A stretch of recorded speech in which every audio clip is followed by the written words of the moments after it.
Okay, this is Reon Moore and hail Carib-Sport. People have asked me why no videos for a while. Busy with work, I do this in my free time.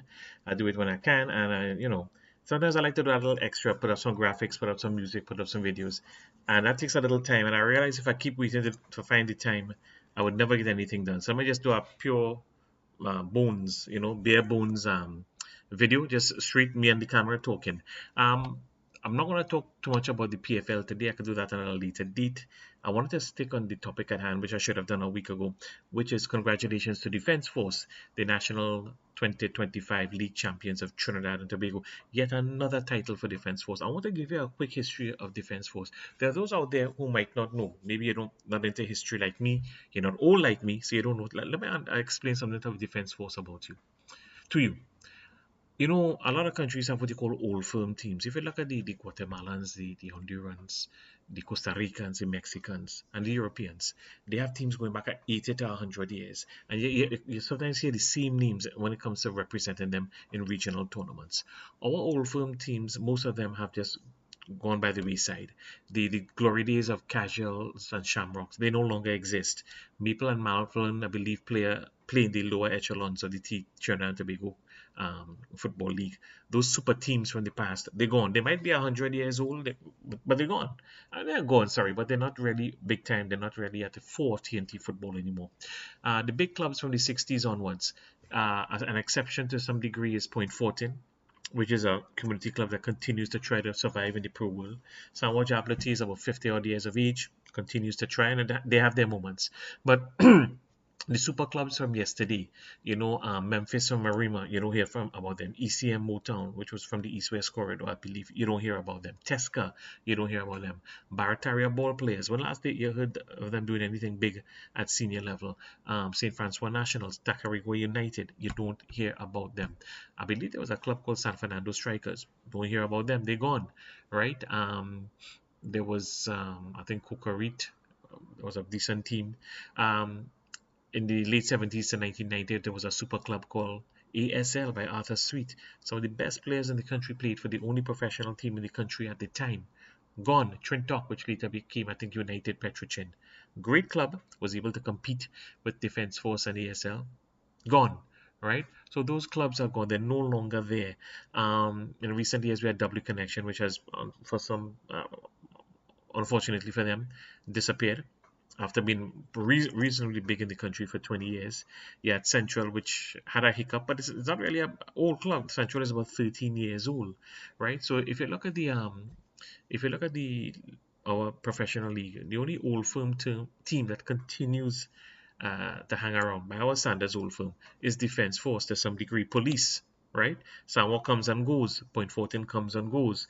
But the glory days of Barataria ball players, ECM, Motown, Memphis, you're not hearing about them anymore. Again, the difference between a community and semi-pro club, and the difference of trying to compete in the professional world. I don't know what really professional about our professional football, but we like to use that word. We like to bandit about professional. So back to Defence Force. Defence Force has been a consistent factor. They have kept the flag high, kept the flag flying high for Trinidad and Tobago football, which makes me a big Defence Force fan because it means when we play in the Caribbean Cup, uh, we have some pride. We're not food.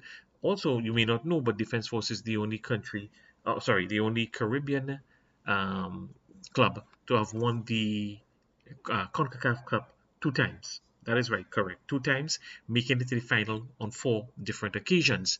No Caribbean country has ever done this. None, not even close. Defence Force has done it. We're talking about the Concacaf Cup, eh? All right. Imagine competing with the Mexicans and winning the Concacaf Cup. Um, let me just give you a quick history on the CONCACAF and then league history of Defence Force.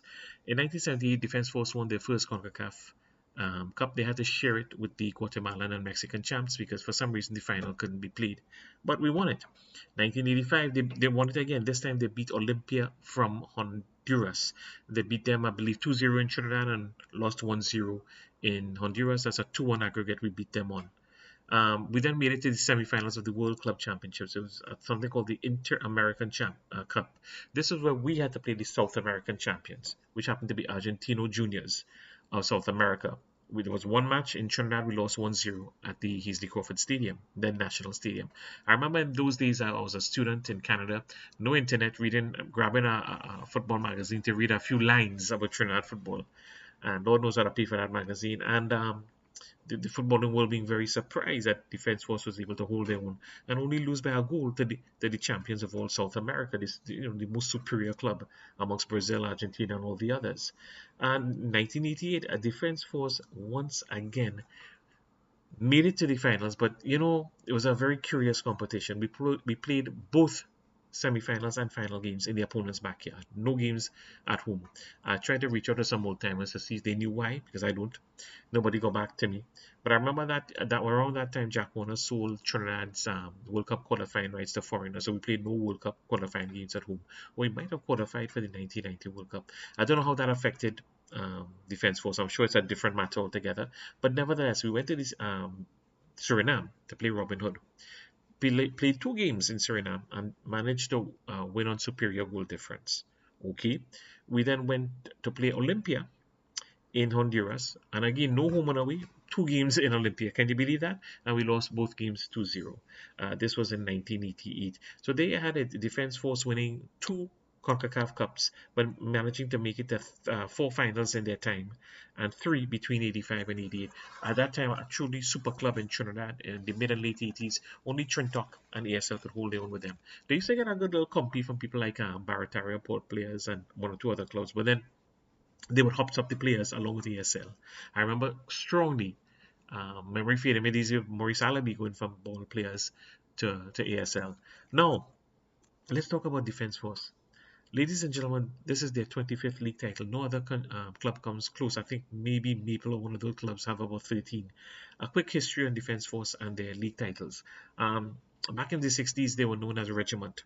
I don't know at what point they entered the league football in Trinidad, but they won their first title in 65 and won another in 66. Back-to-back championships. From 1970 to 78, Defence Force won 8 league titles. They won every title available in those years.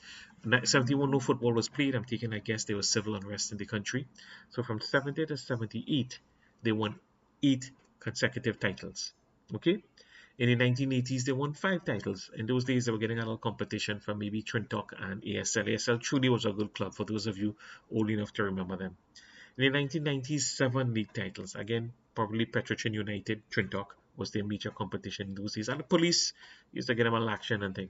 So that was amazing. Now, 2000 to 2009, they didn't win any league titles. And I believe it's because the pro football was doing reasonably well in those days in Trinidad. We had clubs, they were spending money, we were producing players abroad, and they were bringing in Colombians, they were bringing in Guyanese, they were bringing in Brazilians. And Defence Force, I think, had to stick with the local guys and only those who wanted to join Defence Force. It put them on the back foot, and Defence Force became not that big a deal in pro football. At around 0-10, things started to change. Why? Because, in my opinion, nobody else saying this. What happened with our pro league? It wasn't that amazing, in that clubs were not getting their prize money. They were not getting their prize money on time.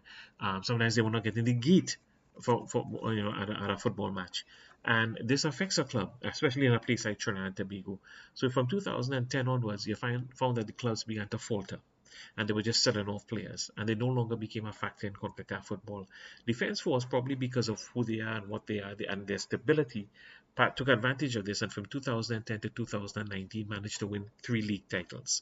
As you know, there was a COVID-19 problem. In 2023, football came back to Trinidad and Tobago, and in the last 3 league seasons, Defence Force has won 2 titles, 2023 and 2025. That's a total of 25 titles. They've also done the double, the FA and the league, 5 times. By my counting, correct me if I'm wrong. And they're the only club in Trinidad and Tobago to have ever done the triple. The League, the FA Cup, and the Concacaf Cup, and that was 1985. So kudos to Defence Force, truly a magnificent club. A shame I should have made some notes. I'm trying to remember the super players that have come from Defence Force. I mean, we all know today there are players like Bongo Leacock and Shaq Bertrand and Reon Moore. But I knew from the 70s onwards, if I remember, memory serves me correctly, they've had players like Ron Laforee, Nevik Noon, Jason Scotland, Carlos Edwards, the goalkeepers whose name I have forgotten. I forgot. Played professionally in England. Forgetting my name, yes. They have produced so many players. Defense Force has been a factory for Trinidad Tobago football. So congratulations to Defense Force. Your boy wanted to produce video with music and thing, but no time, work. So 25 titles to Defense Force. I congratulate them. They're gonna go on to take Concacaf titles. Oh, it would be remiss of me not to mention that Defense Force is completely undefeated. They have one more game to go.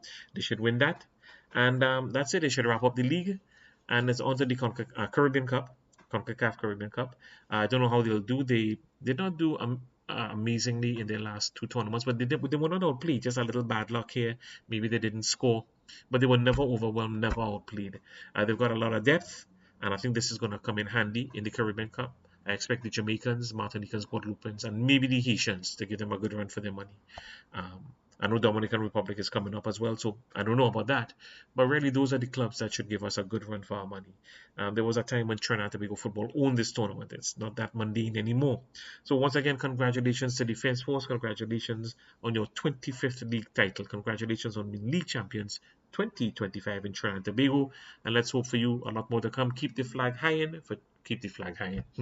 Keep the flag flying high for Trinidad and Tobago football. And one last thing. Thank you, Wave. Wave! You always bring in football, bring in league football, bring in Citizens Cup. Nobody else is doing it. A little technical problem now and again, frustrating the boys. But if we don't have Wave, we don't have anything. And they have saved my 2025 season. I would have just cry and give up on Trinidad football if it was not for Wave TV. And I want only to notice this because some of you may not pay attention like I do. Wave has no advertisements. Maybe 2 advertisements. Maybe. You can't make money with 2 advertisements, which means Wave TV is, they love football. They love football. I wish I had money because I would be advertising. Might as well make a little style as well. Plug myself. Yes, your boy was once big time editor and thing, journalism editor for NATO. Spent 3 years in Afghanistan dodging bombs and thing. Wrote a book. No, I don't work in the kitchen. Surviving war-torn Afghanistan for 3 years. It's on Amazon. It's on Barnes and Noble. 100 different platforms on the internet. Also, any bookstore will order this for you. It'll arrive in about 3 weeks. Big time seller thing in 2021 was #1 on Amazon. Comes with photos. In case whatever believe me, I don't want you to think I'm lying. Comes with photos and thing, about 12 photographs. And yes, a first-hand account, the only West Indian account of what it was like to endure and survive the Afghan war. Very different perspective. And yes, yeah, even though I was with the soldiers, I still had to dodge the odd bomb, a few bullets here and there. And no, I don't work in the kitchen, surviving war-torn Afghanistan for 3 years. I don't know when the movie coming out, but the book is here. Read the book. Okay? So once again, God bless Trinidad Tobago football. God bless you. God bless me.